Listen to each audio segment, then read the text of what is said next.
અને હવે વાત કરીએ ગુજરાત મુલાકાતે રાહુલ ગાંધીની।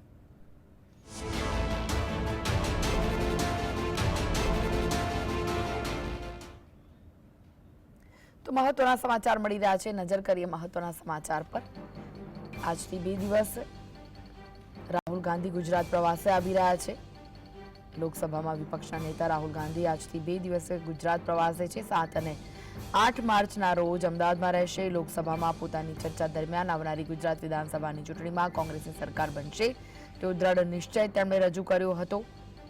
ત્યારે આગામી વિધાનસભાને 2.5 વર્ષ કરતાં વધુ સમય બાકી છે, ત્યારે રાહુલ ગાંધીએ 2027ના ચૂંટણી જંગ માટે રણશીંગો ફૂંકવા કોંગ્રેસ કાર્યકરોને માર્ગદર્શિત કરશે। બપોરે 44 જિલ્લા અને શહેરોના પ્રમુખો સાથે સંવાદ કરવાના છે। તો આજે રાહુલ ગાંધી 9 કલાકમાં 5 મિટિંગમાં હાજર રહેવાના છે। ગુજરાતના ટોચના નેતાઓ અને વોર્ડ પ્રમુખો સહિત 1000 કોંગ્રેસીઓ સાથે ચર્ચા કરશે। ત્યારે પહેલીવાર આખો દિવસ રાજીવ ગાંધી ભવનમાં જ બેસવાના છે। સંગઠન અને અન્ય લોકો સાથે મુલાકાત કરશે। રાત્રિ રોકાણ તેઓ અમદાવાદમાં કરવાના છે। તો 10 વાગ્યાથી સાંજના 7 વાગ્યા સુધી 5 મિટિંગોનું આયોજન કરાયું છે। તો 9 કલાકમાં 1000 કોંગ્રેસીઓને મળશે, જેમાં તેમની સાથે ગ્રાઉન્ડ કનેક્ટથી લઈને હાલના રાજ્યના તથા પાર્ટીના આંતરિક પ્રશ્નો અંગે માહિતી મેળવશે। પહેલીવાર કોંગ્રેસના કોઈ રાષ્ટ્રીય નેતા આખો દિવસ રાજીવ ગાંધી ભવનમાં જ બેસશે। ઉલ્લેખનીય છે કે સાંજે 5 વાગ્યા બાદ નક્કી કરેલા હોદ્દેદારો અને વ્યક્તિઓ સાથે અલગથી બેઠક કરવામાં આવશે। તો કાર્યકર્તા સંમેલનમાં પ્રદેશ, જિલ્લા, શહેર અને સેલના તમામ હોદ્દેદારો પણ હાજર રહેશે। રાહુલ ગાંધીના કાર્યક્રમનો મૂળ હેતુ કાર્યકરો સાથે સીધો સંવાદનો છે। આ સાથે જ પક્ષ માટે શું કરી શકાય અને શું બદલી શકાય તે રાહુલ ગાંધી જાણશે। તમામ સિનિયર લીડર, આગેવાન, ધારાસભ્ય, પૂર્વ ધારાસભ્ય, સાંસદ, પૂર્વ સાંસદ સહિત તમામ રાહુલ ગાંધીને મળવાના છે। આ સાથે જ પ્રથમ વખત હશે જ્યારે રાહુલ ગાંધી વોર્ડના આગેવાનો સાથે કોઈ રાષ્ટ્રીય નેતા મુલાકાત કરશે। તો લોકોના પ્રશ્નો જાણીને લોકો સુધી સાચી વાત પહોંચાડવાનો પણ પ્રયાસ કરવામાં આવશે। આ મુલાકાત દરમિયાન આગામી રણનીતિ તૈયાર કરવામાં આવશે।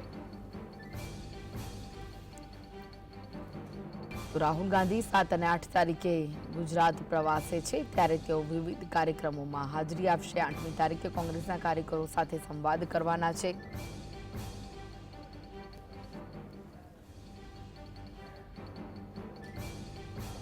તો જિલ્લાના હોદ્દેદારો, શહેરના હોદ્દેદારો સાથે પણ મુલાકાત કરશે। બપોર બાદ રાહુલ ગાંધી દિલ્હી જવા રવાના થશે। આજથી 2 દિવસ રાહુલ ગાંધી ગુજરાતના પ્રવાસે આવી રહ્યા છે। આજે સવારે અમદાવાદ એરપોર્ટ પર તેમનું આગમન થશે, જ્યાં તેમનું સ્વાગત કરવા માટે કોંગ્રેસના અનેક નેતાઓ ઉપસ્થિત રહેશે। કોંગ્રેસના પૂર્વ પ્રમુખ અને પૂર્વ નેતાઓ અને વિપક્ષ નેતા સાથે બેઠક પણ કરવાના છે। તો પોલિટિકલ અફેર્સની કમિટી સાથે પણ બેઠક કરવાના છે રાહુલ ગાંધી। બપોરે 44 જિલ્લા અને શહેરોના પ્રમુખો સાથે પણ સંવાદ કરશે। તો નગરપાલિકાના પ્રમુખો સાથે પણ સંવાદ કરવાના છે। આજે સંગઠન અને અન્ય લોકોને પણ મળવાના છે।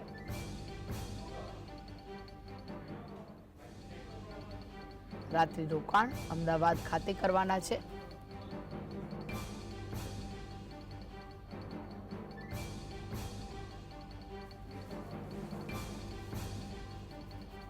તો કોંગ્રેસ અધિવેશન એમ મહિનામાં 2 વાર રાહુલ ગાંધી ગુજરાતની મુલાકાતે આવી રહ્યા છે। અહીંથી તેઓ ગુજરાતમાં સંગઠન તૈયાર કરવા માટે નવું મોડેલ આપશે અને બાદ સમગ્ર દેશમાં લાગુ કરાશે।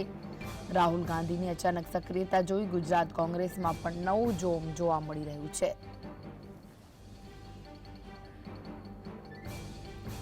તો કાર્યકર્તા સંમેલનમાં પ્રદેશ, જિલ્લા, શહેર અને સેલના તમામ હોદ્દેદારો હાજર રહેવાના છે। કાર્યક્રમનો મૂળ હેતુ કાર્યકરો સાથે સીધા સંવાદનો છે। પક્ષ માટે શું કરી શકાય, શું બદલી શકાય તે રાહુલ ગાંધી જાણશે। તમામ સિનિયર લીડર, આગેવાન, ધારાસભ્ય, પૂર્વ ધારાસભ્ય, સાંસદ, પૂર્વ સાંસદ સહિત તમામને રાહુલ ગાંધી મળવાના છે। લોકસભામાં વિપક્ષના નેતા આજથી 2 દિવસ માટે ગુજરાત મુલાકાતે છે। તો આ વિશે વધુ માહિતી માટે જોડાઈ ગયા છે સંવાદદાતા વિરેન્દ્રસિંહ ભાટી. વિરેન્દ્ર, રાહુલ ગાંધી ગુજરાત મુલાકાતે આવી રહ્યા છે. આ સાથે જ 9 કલાકમાં 5 મીટિંગ કરવાના છે. શું વિગત છે? બિલકુલ થી કૃષ્ણા કે રાહુલ ગાંધી છે તે આજરોજ અમદાવાદ ખાતે આવી રહ્યા છે. 10 વાગ્યાના અર્થમાં તે અમદાવાદ એરપોર્ટ ખાતે આવી પહોંચશે. ત્યારબાદ તેમની અલગ અલગ જે બેઠકો છે, મિટિંગોનું આયોજન કરવામાં આવ્યું છે. 10 વાગ્યાના અર્થમાં એટલે કે 9:30 થી 10 વાગ્યાના અરસા સુધીમાં અમદાવાદ એરપોર્ટ આવશે. ત્યારબાદ તે પૂર્વ પ્રદેશ પ્રમુખ અને પૂર્વ સીએલપી સાથે મુલાકાત કરશે. તે કાર્યક્રમ પૂર્ણ કર્યા બાદ પોલિટિકલ અફેર્સ કમિટી સાથે બેઠક યોજવાના છે. તેમજ ફ્રન્ટલ અને અન્ય દળ સાથે પણ તે ચર્ચા કરી શકે તેવી વાતો સામે આવી રહી છે. 2 વાગ્યાના અરસામાં 44 શહેર અને જિલ્લા પ્રમુખો જે છે તેમની સાથે ચર્ચા કરવામાં આવશે. એટલે કે દિવસ દરમિયાન જે તેમનો કાર્યક્રમ છે તે તૈયાર કરવામાં આવ્યો છે. જે કોંગ્રેસ કાર્યાલય છે પાલડી વિસ્તારમાં આવેલું, તે જગ્યા ઉપર પણ તેમની બેઠક થવાની છે અને અન્ય જે અલગ અલગ નેતાઓ છે, મોવડી મંડળ છે, તેમને મળવાના છે. અત્યારની જો કૃષ્ણા વાત કરવામાં આવે તો અત્યારે અમદાવાદ એરપોર્ટ ખાતે તમામ જે સ્થાનિક લેવલના જે ઉચ્ચ નેતાઓ છે તે પણ તેમને સન્માન કરવા માટે આવી પહોંચ્યા છે અને થોડીક જ વારની અંદર રાહુલ ગાંધી અમદાવાદ આવી પહોંચશે. વિરેન્દ્ર, એવું પ્રથમ વખત હશે કે જ્યારે તાલુકા અને વોર્ડના આગેવાનો સાથે કોઈ રાષ્ટ્રીય નેતાની મુલાકાત હોય ત્યારે જે કાર્યકર્તાઓ છે તેમનામાં અને જે નેતાઓ છે તેમનામાં કેવો ઉત્સાહ જોવા મળી રહ્યો છે? બિલકુલ કૃષ્ણા, કે જે પહેલી વખત જ્યારે આ રાહુલ ગાંધી તો નહીં કહી શકાય, પરંતુ કોઈ એવા રાષ્ટ્રીય લેવલના અને ઉચ્ચ સ્તરનો હોદ્દો ધરાવનાર જે નેતા છે તે નાના લેવલના જે કાર્યકર્તાઓ છે તેમની સાથે ચર્ચા કરવાના છે. આ પહેલી વખત કહી શકાય, કારણ કે આજ સુધી કોઈ એવા રાજકીય પક્ષ દ્વારા આ પ્રકારે કોઈ ચર્ચા નથી કરવામાં આવી અને રાહુલ ગાંધી દ્વારા તમામ જે નીચે જે કાર્યકર્તાઓ આવેલા છે, તમામ જે કાર્યકર્તાઓ છે તેમની સાથે બેઠક કરવાના છે, તેમની સાથે ચર્ચા કરવાના છે. તમામ લોકોને સાથે રાખીને તે આગળની રણનીતિ બનાવવા માંગી રહ્યા છે. હાલ જે કાર્યકર્તાઓની વાત કરવામાં આવે કૃષ્ણા, તો અત્યારે જે તમામ કાર્યકર્તાઓ છે તે અમદાવાદ એરપોર્ટ ખાતે આવી પહોંચ્યા છે અને તમામ લોકોની અંદર એક અનેરો ઉત્સાહ જોવા મળી રહ્યો છે, કારણ કે ઉચ્ચ લેવલનો જે નેતા છે તે તમામ જે કાર્યકર્તાઓ છે તેમની સાથે ચર્ચા કરવાના છે. એટલે કોઈક અનેરો ઉત્સાહ કૃષ્ણા જોવા મળી રહ્યો છે. જી જી, આભાર વિરેન્દ્ર સમગ્ર માહિતી આપવા માટે.